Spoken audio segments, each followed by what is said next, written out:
দেখবেন যে 5 ওয়াক্ত নামাজ পড়লে পড়বে, না পড়লে নাই। জানাজার ভিতরে দেখবেন নেতা এসে হাজির।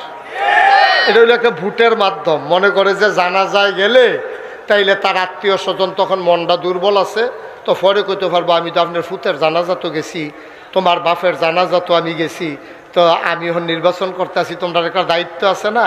এই বুদ্ধি কইরা হেরা দেখবেন 5 ওয়াক্ত নামাজের খবর নাই, জানাজার ভিতরে সবার চাইতে আগে এসে হাজির। এবার আপনারা চাঁদপুর দক্ষিণ, এই চাঁদপুরের মানুষ অধিকাংশ হইল পরহেজগার মানুষ।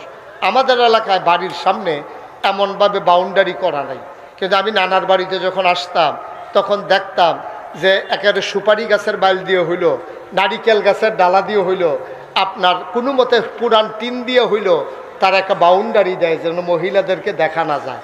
কিন্তু আপনার পর্দার ব্যবস্থা আছে বাংলাদেশে এই দক্ষিণ অঞ্চলে, কিন্তু ওইদিকে চাঁদপুর, নোয়াখালী, লক্ষ্মীপুর এই এলাকাগুলোতে, কুমিল্লা, ব্রাহ্মণবাড়িয়া, বরিশাল এগুলোর চাইতে তো বেশি, এই অন্তত এই এলাকায় পর্দার ব্যবস্থা ভালো। বরিশালের কথা তো তারা তো লঞ্চে আইতে যাইতে কেড়ায় কার লোকে ঘুমাই রইছে খবরও নাই।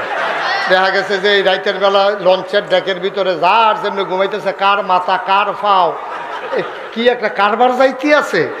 এই হিসাবে চাঁদপুরের তারাও কিছু অংশ পাইছেন আপনারা, যারা ওই লঞ্চে যাতায়াত করে আর কি। এই লঞ্চে যাতায়াতের কারণে পর্দা পুশিদার সাংঘাতিক ব্যাঘাত ঘটে আমার দৃষ্টিতে। কারণ ডেকের ভিতরে যখন পুরুষ মহিলা সারা রাত তো আর জেগে থাকা যায় না, এই কারবারটা হয়ে যায় যে এই খলতমলত হয়ে যায়, পুরুষ মহিলা ভেদাভেদ আর রাখা যায় না। কিন্তু এই চাঁদপুরের মানুষ, নোয়াখালী, লক্ষ্মীপুরের মানুষ আলেম প্রিয়, এবং এখানে আলেমও বেশি, ইসলাম প্রিয়। কিন্তু আপনি আফসুস খেয়াল করে দেখবেন ঈদের নামাজ কারে কয়, জানাজার নামাজ কারে কয় বুঝে না। ওই যে জানাজা পড়বো যে